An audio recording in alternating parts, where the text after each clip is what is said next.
ইউটিউবে গত ১ মাস ব্যাপী দেয়া অ্যানালাইসিস দেওয়া স্টকগুলির বর্তমান অবস্থা। আপনাদের হয়তো স্মরণ আছে, আমি একটা অ্যানালাইসিস দিয়েছিলাম অগ্নি, এইখানে অ্যানালাইসিস দিয়েছিলাম। অনেক আসলে ফেসবুকে যারা আমার অ্যানালাইসিস ফলো করেন তারা আসলে রেজিস্ট্যান্স সম্পর্কে কোনো ধারণা নাই। বলে আমি আবারও বলছি, যারা টেকনিক্যাল অ্যানালাইসিস জানেন না, আমার অ্যানালাইসিস তাদের উদ্দেশ্যে না। তারা কখনোই আমার অ্যানালাইসিস দেখবেন না, শুধু আমার না, তাদেরকে সাবধানতার জন্য বলি, তারা কোনো অ্যানালাইসিস দেখবেন না। কারণ আপনারা টেকনিক্যাল অ্যানালাইসিসে সাপোর্ট, রেজিস্ট্যান্স, রিটেস্ট ইত্যাদি বিষয়গুলো জানেন না। ফলে আপনি সাপোর্টে যদি আমি অ্যানালাইসিস দিই, এখানে রিটেস্ট, এখানে রেজিস্ট্যান্সে যদি অ্যানালাইসিস দিই, কারণ রেজিস্ট্যান্সে আমার প্রত্যেকটা স্টুডেন্ট জানে রেজিস্ট্যান্সে যেহেতু অ্যানালাইসিস দিছে, রেজিস্ট্যান্স ব্রেকআউট অবশ্যই হয়েছে, এই জন্যই অ্যানালাইসিস দিছে, এবং পরের দিন এটা রিটেস্ট হবে এবং তারপরে আবার উপরে যাবে। সুতরাং এইটা ঠিকই উপরে গেছে, এবং যারা এটা ব্যবহার, যারা এই অ্যানালাইসিসটা দেখছেন তারা এই সম্পর্কে বিস্তারিত জানেন। সুতরাং কখনোই ফেসবুকে বা আমার ইউটিউবে এই ধরনের মন্তব্য করবেন না যে শেয়ারটা কেন পড়ে যাচ্ছে। পড়ে যাচ্ছে যদি আপনি বলতে পারেন যে হ্যাঁ এটা এই কারণে পড়ে যাচ্ছে, আমার অ্যানালাইসিস ভুল আছে, তাহলে সেটা বলেন। কিন্তু অযথা আন্দাজে টেকনিক্যাল অ্যানালাইসিস না জানার কারণে রিটেস্টগুলোকে যদি আপনি মনে করেন যে শেয়ারটা পড়ে যাচ্ছে, then don't touch my analysis. Thank you. তো অগ্নি অ্যানালাইসিসটা আপনি দেখতে পাচ্ছেন যে অগ্নি অ্যানালাইসিসটা এখন পর্যন্ত ঠিক আছে। তার একটা রেজিস্ট্যান্স ভেঙে বেশ কয়েকদিন অনেককে ভোগায়, আবার উপরে উঠছে। সামনে কিন্তু আবার আরেকটা অ্যানালাইসিস, আরেকটা রেজিস্ট্যান্স আছে। So be careful again for this registration, for this resistance. এখন এটা টার্গেট আমি দেখাতে পারছি না, আগে যে টার্গেট দেখাচ্ছিলাম। আসলে কি, নেট এখনো খুব স্লো। আমি যদি বারবার একটা শেয়ারের ডে 1, ডে 2 এভাবে করি, তাহলে আমার নেটটা হ্যাং হয়ে যাবে। আমি এই জন্যে শুধু যেখানে প্রয়োজন সেইখানে আমি এটাকে হয়তো কখনো বোলিঙ্গার ব্যান্ড বা কখনো ডে 1, ডে 2 ইত্যাদি দেখাবো, কারণ নেট এখনো খুবই স্লো। এবং আমি কয়েকবার চেষ্টা করছি, এবং গত কয়েকদিন ধরে চেষ্টা করছি, আমি অ্যানালাইসিস দিতে পারিনি। তার প্রধান কারণ হলো নেট স্লো থাকার কারণে। এটা আমি যখনই একটা স্টক থেকে আরেকটা স্টকে যাই, তখন এটা হ্যাং হয়ে যায়। আজকে মনে হলো যেন সকালবেলাটা ইউজার কম আছে, এই সময়টা হয়তো অ্যানালাইসিসটা আমি সবাইকে দেখাতে পারবো। আচ্ছা, সময় নষ্ট না করে আমি নেক্সট অ্যানালাইসিস যাই। দেখতে পাচ্ছেন কত স্লো। আমি ফেক ডিলে আসছে, ঠিকই ফেক ডিলে, কিন্তু এখনো অগ্নি চলে না। আচ্ছা, ওকে, এটাকে অবশ্যই আমাকে 3 days ভিউ অথবা উইকলি চার্টে দেখাতে হবে, কারণ এইটা পুরো অ্যানালাইসিসটা নির্ভর করতেছে একটা উইকলি চার্টের উপরে। আবার অপেক্ষা করেন, তখন দেখতে পাবেন আসলে নেটের অবস্থা খুবই খারাপ। হ্যাঁ, এই যে এইখানে যে বিষয়টা জানার, সেটা হলো আপনার এটা একটা সাইফার প্যাটার্ন, 61.8% এটা, এখানে রেজিস্ট্যান্স। সুতরাং এই রেজিস্ট্যান্সটা এমনও হইতে পারে সে পার নাও হইতে পারে। সবসময় নেগেটিভটার জন্য সতর্ক থাকবেন এবং পজিটিভটার জন্য প্রস্তুত থাকবেন। ব্যাস, পজিটিভ কি? পজিটিভ হলো যদি সেই 61.8% এটা ব্রেক করতে পারে, দেন তার টার্গেট এখানে আছে। আমরা সিট থেকে আপনি 5ও টানেন,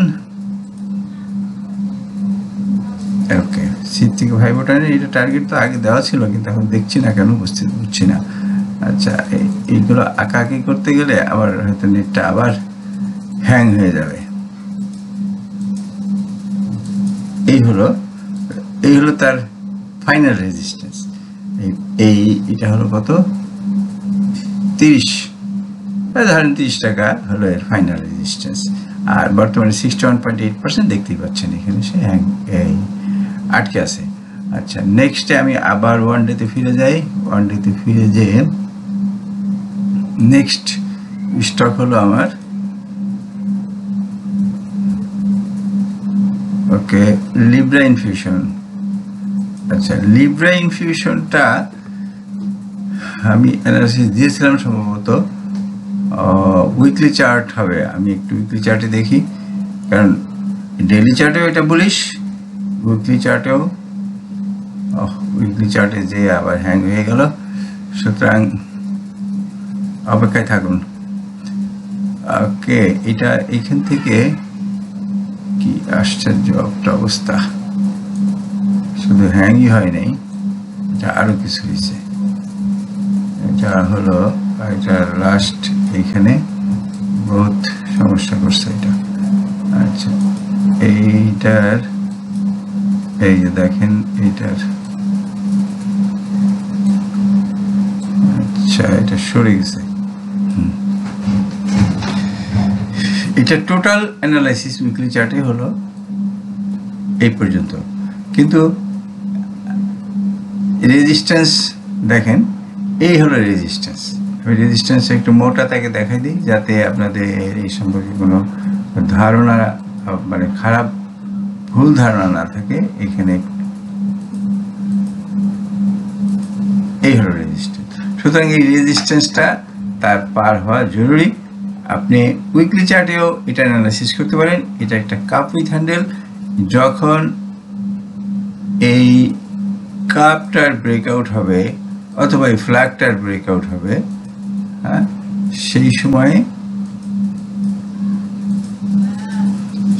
সময়ে আপনি, এটা হলো শর্ট টার্মের জন্য একটা অ্যানালাইসিস, অর্থাৎ এই লেন্থটাকে আপনি ব্রেকআউট পয়েন্টে যোগ করে দিতে পারেন। এই হলো একটা অ্যানালাইসিস।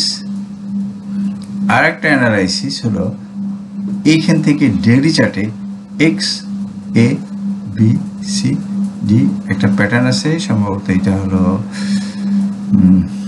Bad pattern.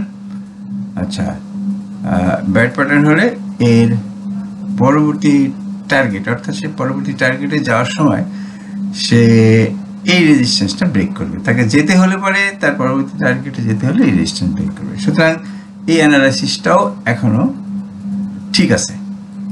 আমি আবার ডেইলি চার্টে আসি। ওকে, আচ্ছা, এই জায়গাটা দেখেন কি অবস্থা, এখানে এটা সোজা হয় না। ওকে, ঠিক আছে। এখন পরবর্তী রেজিস্ট্যান্স সম্ভবত এই যে দেখেন না, এই যে গ্যাপ, এই গ্যাপ পর্যন্ত। আচ্ছা, নেক্সটে আসছে সিমটেক্স।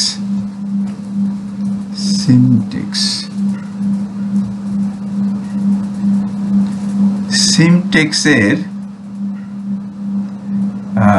এখনো তার যে প্যাটার্ন অনুযায়ী এই পর্যন্ত আসতে পারছে। এখন সাপোর্ট নিয়েছে, সে তার আগের রেজিস্ট্যান্সের উপরে সাপোর্ট নিয়েছে। সুতরাং এ যে কবে এই রেজিস্ট্যান্সটা, অর্থাৎ কিনা কবে যে সে টার্গেটে যেতে পারবে, এখনো এটা সময়ের ব্যাপার। কারণ অ্যানালাইসিস এতটুকুই, কিন্তু তার টার্গেটে যাওয়াটা নির্ভর করতেছে তার রেজিস্ট্যান্স ব্রেকআউটের উপরে। অর্থাৎ আরও মার্কেটের আরও কিছু ভালো হওয়ার সাপেক্ষে সে তার রেজিস্ট্যান্সে যেতে পারে। তবে এখন যে সে এই সাপোর্ট থেকে আবার ব্যাক করছে, আপাতত সে আপ ডাউন করতে থাকবে এইভাবেই।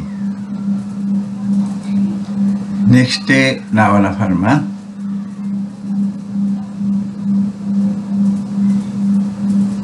ওকে, নাভানা ফার্মাটাকে হ্যাঁ, এখন এখানে একটু বোলিঙ্গার ব্যান্ড দেখাতে হবে। বোলিঙ্গার ব্যান্ড, ব্যাস লোয়ার বোলিঙ্গার ব্যান্ড আসছে, আবার আপার বোলিঙ্গার ব্যান্ড। সুতরাং সে এখন লোয়ার বোলিঙ্গার ব্যান্ড, আপার বোলিঙ্গার ব্যান্ড পর্যন্ত কতক্ষণ আপ ডাউন করবে। প্যাটার্ন অবশ্য এটাই তার প্যাটার্ন, এবং সে তার অনুকূল পরিবেশ পেলে তার এইখানে তার রেজিস্ট্যান্স বি পয়েন্ট 103 টাকার রেজিস্ট্যান্স বা আপনি বলতে পারেন 101 টাকা 50 পয়সা এই রেজিস্ট্যান্স একবার আসছে, আবার যাবে, আবার আসবে, কতবার যাবে কতবার আসবে, অথবা নেক্সট টাইমে সে ব্রেক করতে পারে।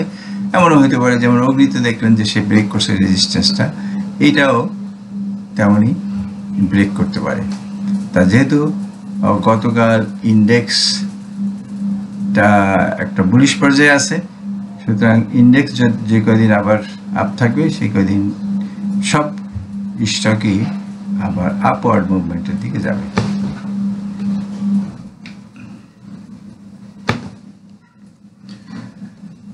সাইহাম কটন, ওকে, 3 days ভিউতে, ওকে, এটা আরো বড়। এত লং টার্ম অ্যানালাইসিসগুলো আমাদের এখন কোনো কাজে লাগবে না, যেহেতু অনেকে চান বলে এটা দিতে হয়।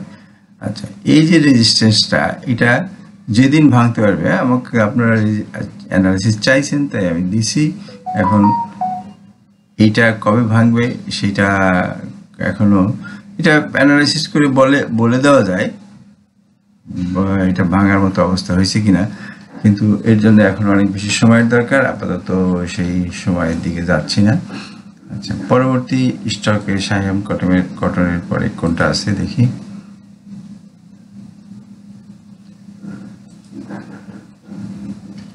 কেপিপিএল,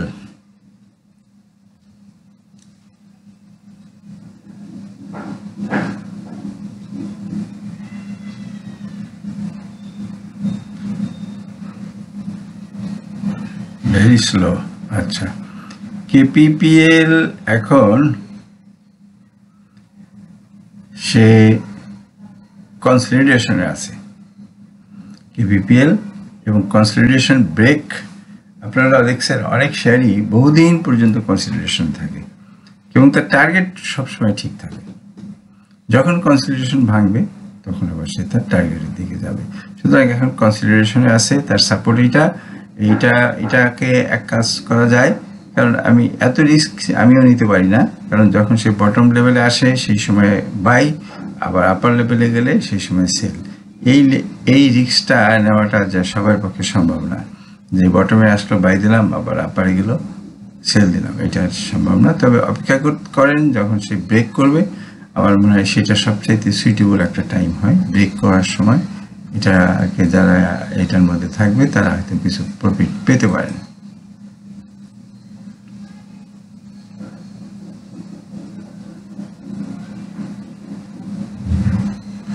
জিকিউ বল পেন, আমার মনে হয় জিকিউ বল পেনটা তার রেজিস্ট্যান্স ব্রেক করছে। সুতরাং এই হলো জিকিউ বল পেন, তার রেজিস্ট্যান্স। এইখানে রেজিস্ট্যান্সটা একবার আসছিল, এটা এই পর্যন্ত রেজিস্ট্যান্স ব্রেক করছে। এখন আপনাকে এই শেয়ারটা তার রিটেস্টটা করার একটা বড় ধরনের সম্ভাবনা আছে। সুতরাং এটা মনে করেন না যে অ্যানালাইসিস দিছি এখানে দিলে এটা পড়ে গেছে, এটা কিন্তু অনেক আগে দেওয়া অ্যানালাইসিস এবং বলে দেওয়া যে রেজিস্ট্যান্সে রিটেস্ট করবে, এটা যখন অ্যানালাইসিস দিছি তখনই বলা। এখন এটা এখানে আসতে পারে, আসলে তারপরে আবার তার প্রথম টার্গেট এইখানে, দ্বিতীয় টার্গেট এই ডি আর ডির মধ্যবর্তী, সেটা আমরা আগের অ্যানালাইসিসে আলোচনা করেছি, এখানে এটা নিয়ে আলোচনা করলাম না। সাইনো বাংলা,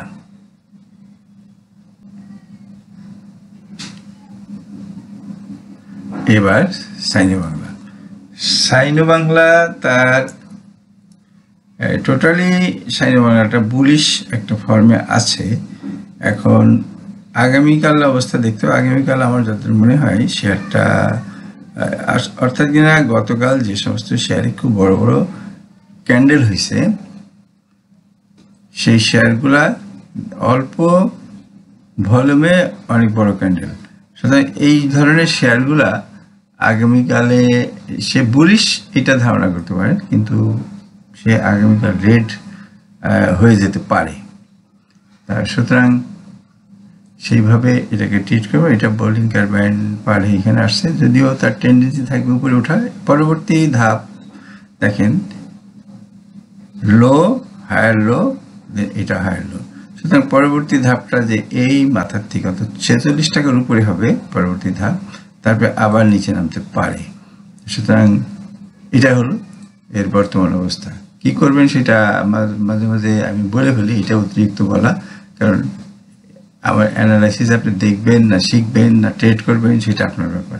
আমি আপনাকে মাঝে মাঝে হয়তো ভুল করে বলে ফেলি, কিন্তু সেটাকে আমলে নেবেন না, কারণ এটা বলা ঠিক না যে আপনি আমার অ্যানালাইসিস দিকে ট্রেড করেন। আপনি আমার আসলে অ্যানালাইসিসগুলো দেওয়া আমার যারা স্টুডেন্ট আছে তাদের শেখার জন্য। আমার অ্যানালাইসিস শুধু, এবং প্রথমেই আমি নিষেধ করে দিচ্ছি যারা অ্যানালাইসিস জানেন না তারা আমার অ্যানালাইসিস দেখবেন না। তাই সুতরাং আপনি বুঝতেই পারতেছেন আমার অ্যানালাইসিস জানে কে, হারমোনিক প্যাটার্ন। এখানে আমার স্টুডেন্টরা ছাড়া আর খুব কম লোকে জানে হারমোনিক প্যাটার্ন। সো এটা শুধু তাদের জন্যই বলতে পারেন একরকম। ওকে, নেক্সটে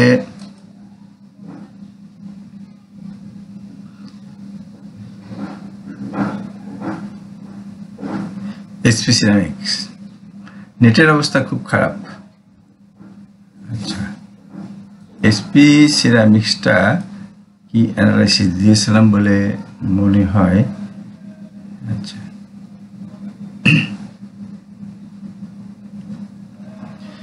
এসপি সিরামিক্সে এখানে আমি যখন অ্যানালাইসিস দিই সেই সময় আমার লিখে দেওয়াই আছে এখানে এসপি সিরামিক্স এই রেজিস্ট্যান্স যখন পার হবে। সুতরাং বটম লেভেলে কি করছে না করছে এটা নিয়ে মাথা ঘামাবেন না। আপনার মাথা ঘামাইতে হবে যখন এই যে রেজিস্ট্যান্সটা দাগ দিয়ে দিছি এটার উপরে সাপোর্ট নেবে সেই সময়। তার আগে পর্যন্ত কোনো কমেন্ট করবেন না, কোনো মন্তব্য করবেন না। আমি অ্যানালাইসিস দেওয়া দরকার তাই অ্যানালাইসিস দিছি এবং বলে দিছি আসলে আমি অ্যানালাইসিস দিতাম এটা যখন এই রেজিস্ট্যান্সটা পার হতো। কিন্তু আপনারা কমেন্ট বক্সে কমেন্ট করেন যে সাইনো বাংলা অ্যানালাইসিস দেন, এসপি সিরামিক্স অ্যানালাইসিস দেন, হ্যাঁ জিকিউ বল পেনের দেন, দেশবন্ধু দেন, তো অনেক ধরনের কমেন্ট থাকে বলে আমি আপনাদেরকে অ্যানালাইসিস দেওয়া। তাছাড়া এটা অ্যানালাইসিস আমি অবশ্যই এইটা যখন টাচ করতাম এবং যখন মনে করতাম এই যে ভলিউম বা indicator everything is okay for a breakout, তাহলে আমি দিতাম। এবং দিলেও হয়তো আপনারা বলতেন, অনেকে বলতেন যে এটা পড়ে যাবে, পড়বে, এটা ঠিকই, আমিও বলি এটা পড়ে যাবে। পড়বে মানে কি, যখনই সে একটা রেজিস্ট্যান্স ব্রেক করবে তখন সে পরের দিন রিটেস্ট হবে। That's all. Okay, now next analysis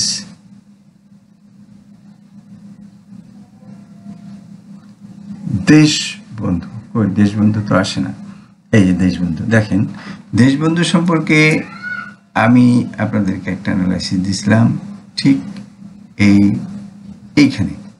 সেই অ্যানালাইসিস অনুযায়ী সে আর একটু নিচে যাওয়ার কথা ছিল, যাই হোক সেটা যায়নি। আসলে আর একটু নিচে গেলে হয়তো সাইফার প্যাটার্ন হইতো, তাই এটা সেখানে যায়নি। এটা কিন্তু লং টার্মে বুলিশ। সুতরাং এখন এই পজিশনটা হলো তার একটা বাই দেওয়ার জন্য উপযুক্ত জায়গা। আমি আপনাকে বাই দিতে বলছি না, এটা হলো তার নেক্সট মুভমেন্টের জন্য উপযুক্ত জায়গা এখানে। এখন সে আবার এখান থেকে ফেরত আসলো, কারণ সে যদি মুভমেন্টেই যাবে, ফেরত আসার কারণ হলো সে এখানে একটা রেজিস্ট্যান্সে আসছে। আমি এটাকে একটু লং টার্ম অ্যানালাইসিসে দেখি, 1 মান্থ ভিউ। 1 মান্থ ভিউ থেকে আবার আমাকে এবার দেখেন 1 মান্থ ভিউতে দেশবন্ধু আসলে যেটা লং টার্মে বুলিশ সেটা প্রতিবার 38%, 50%, 61.8%, 76% এই ধরনের একটা কারেকশন হয়, তারপর আবার রিট্রেসমেন্ট হয়। এটাও তাই, কারেকশন শেষ, এখন রিট্রেসমেন্ট। রিট্রেসমেন্টে তার সরি কারেকশন শেষ, দ্যাট ইজ রিট্রেসমেন্ট শেষ। এখন তার পুল ব্যাক, নেক্সট পুল ব্যাক তার এই পর্যন্ত হওয়ার একটা সম্ভাবনা আছে। এটা হলো মান্থলি চার্ট। মান্থলি চার্ট অনুযায়ী এটা ট্রেন্ড বোঝার চেষ্টা করবেন, আর ডেলি চার্ট অনুযায়ী যারা সুইং ট্রেডার তারা ডেলি চার্ট অনুযায়ী ট্রেড করবেন। এখন নেক্সট অ্যানালাইসিসে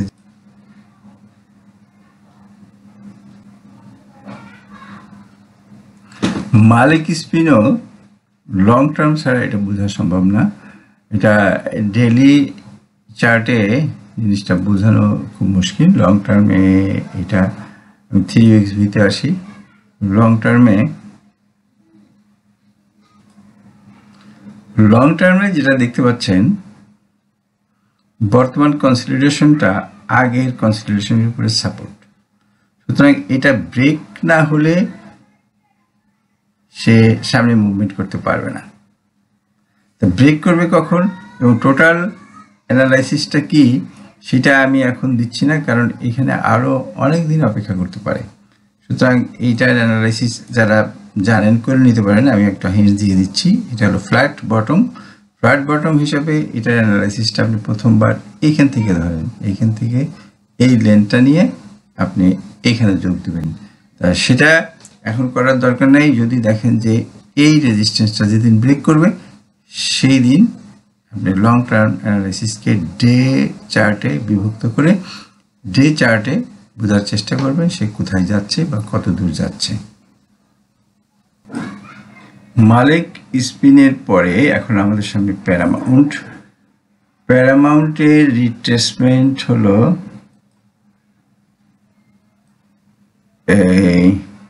786%। এইটার রেজিস্ট্যান্সটা যাই হোক, টোটালি এইটার টার্গেট হতে পারে 76% হলো 127.2%, অর্থাৎ 91 টাকা তার টার্গেট হতে পারে। তা এটাও লং টার্মে বুলিশ। এইখান থেকে সে টার্ন নিতে শুরু করছে, এইখান থেকে ডাউনওয়ার্ড হলো 42, এখান থেকে বুলিশ। সুতরাং এটা এখন বর্তমান 91 টাকা পর্যন্ত, মানে এই মুভমেন্ট এই পর্যন্ত, তারপরে আবার হয়তো রিট্রেসমেন্টে আসবে।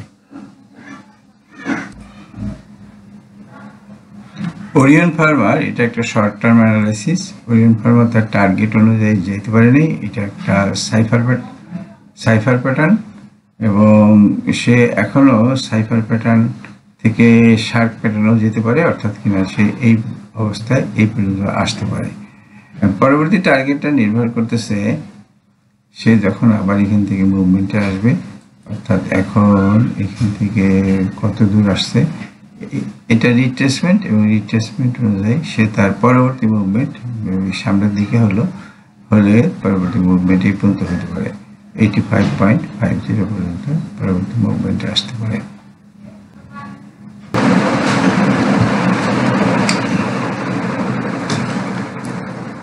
গোল্ডেন সান একটা হলো প্যাটার্ন, এখান থেকে একটা প্যাটার্ন XABCD সাইফার প্যাটার্ন হলে তার টার্গেট হতে পারে সাইফার প্যাটার্ন, টার্গেট মেবি 127%। আর একটা হলো এইখান থেকে ধরি, আমি এই প্যাটার্নটা এঁকেই দিই, এখানে হলো X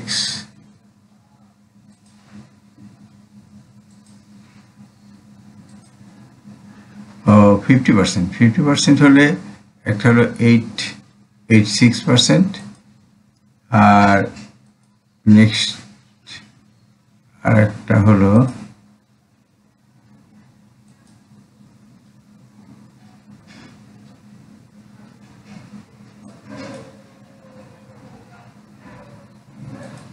ওকে 1.272 ধরেন, 1.227 এইটুকুই। আমি আমার হাত যতদূর যায় আমি সেভাবে করলাম। আচ্ছা, সূক্ষ্মভাবে আপনার মেপে নিয়ে 272 হবে। ওকে, গোল্ডেন সানের এই হলো অ্যানালাইসিস।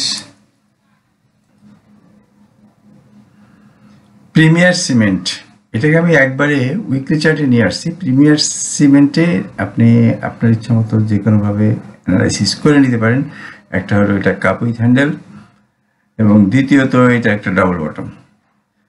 আর তারপরেও এটা আরও একটা প্যাটার্ন আছে, সেটা হারমোনিক প্যাটার্নে যে প্যাটার্ন হয়, হারমোনিক প্যাটার্ন আপনি যেটা খুশি করেন। আমি পরে এটার হারমোনিক প্যাটার্নে করব, কিন্তু আপাতত যেহেতু সে এখনও উপরে ওঠে নাই, লাস্টে যে হয়তো সে সামান্য কিছু বাকি থাকবে, সেই বাকি জায়গাটার জন্য আমাকে হারমোনিক প্যাটার্নে আসতে হবে। তো এখন আপাতত যেটা মিনিমাম টার্গেট হইতে পারে সেটা হলো ডবল বটমের টার্গেট হলো এইখানে দেখেন, ডবল বটমের টার্গেট এখানে দেওয়া আছে। সুতরাং এটা হলো 98.10। এটা অলরেডি ব্রেক করছে ডবল বটমের টার্গেট করছি, রেজিস্ট্যান্সটা সে ব্রেক করছে, সুতরাং এটা এখন ঊর্ধ্বমুখী অবস্থায় আছে। এই হলো প্রিমিয়ার সিমেন্টের লোভেলোর একটা অ্যানালাইসিস দিয়েছিলাম এবং সেখানে বলে দিয়েছিলাম যে মেবি এটা একটা পেন্যান্ট, আবার এটা একটা কনসলিডেশন অর্থাৎ ট্রায়াঙ্গেল হলে তার টার্গেট মনে হয় ঠিকই আছে। যদি ট্রায়াঙ্গেল হয় তাহলে তার টার্গেট ঠিক আছে। ট্রায়াঙ্গেল হলে এই লেন্থটা এখানে যোগ হবে। আর এখন যদি একই সঙ্গে ট্রায়াঙ্গেলও হয় আবার এটা পেন্যান্ট হয়, তাহলে টার্গেট এখনো বাকি। অর্থাৎ এটাও আমরা দেখতে পাচ্ছি যে সে তার টার্গেট বাকি রেখেছে, এখানে বাকি রেখেছে, বোঝা যাচ্ছে টার্গেট, কারণ সে আবার বুলিশ হয়েছে।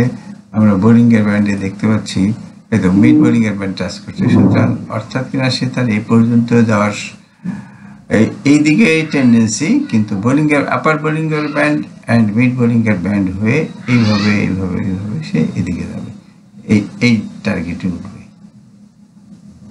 এটাই লোভেলোর অ্যানালাইসিস এবং পরবর্তী স্টক সম্পর্কে দেখি। ইউনিলিভার সিএল, এটার প্যাটার্ন হলো ফ্ল্যাট বটমের টার্গেট সম্ভব এই হলো ফ্ল্যাট বটমের টার্গেট।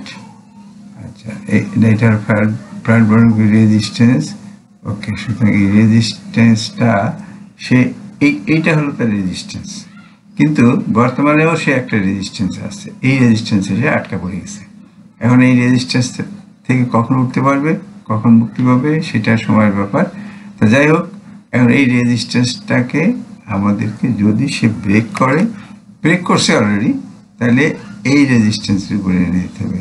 এখানে ফ্ল্যাট বটমের রেজিস্ট্যান্স, সুতরাং তার টার্গেট ছিল ৩,৮৭৪ টাকা।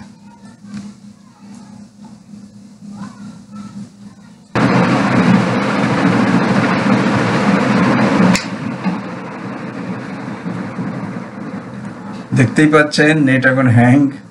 এই অবস্থায় বহুত কষ্টে যে কটা অ্যানালাইসিস দিতে পারছি সে কটা দিলাম, বাকিগুলা দেখি যদি বিকালে পারি দিব। বিকালে আমাদের আজকে লাইভ অনুষ্ঠানে আসার চেষ্টা করবেন। আমি সাধারণত লাইভটা করি হলো 7:30 থেকে 8:30 পর্যন্ত, এই সময় লাইভে আসেন। যদি নেট ভালো থাকে তো আমি ওই সময় অ্যানালাইসিস দিব। গতকাল নেটটা মোটামুটি ভালো ছিল, তবে আসতে পারেনি। প্রায় 200 জনকে ইনভাইট করছিলাম, 5 জন আসছিলেন। তার প্রধান কারণ হলো আমার এখানে যদিও নেটটা একটু ভালো, কারণ আমি একটা খুব ভালো নেট ব্যবহার করি। ভালো নেট বলতে বলি এই যে আমি ডেডিকেটেড 25 Mbps নেই এবং 1000 টাকা মান্থলি পেমেন্ট করি, এবং এটা তারপরেও দেখেন কি অবস্থা। এবং এইখানে যেহেতু আমি জুম করি, সেজন্য আমার জুমের জন্য এক্সট্রা মেমোরি এবং স্পিডের দরকার পড়ে, ব্যান্ডউইথের দরকার পড়ে। আর কিন্তু অন্যরা আসতে পারেনি, তারা আমাকে পরে মেসেজ দিছে ইমেইলে যে তারা এই নেটের কারণে তারা ঢুকতেই পারেনি। সুতরাং চেষ্টা করেন, আজকে হয়তো নেটটা আর একটু ভালো থাকবে, সামনের দিনের থেকে ভালো থাকতে পারে। সুতরাং এসেন, আর সাথে থাকার জন্য ধন্যবাদ। পরবর্তী আপডেট পেতে লাইক, কমেন্ট ও শেয়ার করে সাথে থাকুন। সাবস্ক্রাইব করার জন্য ধন্যবাদ। আসসালামু আলাইকুম।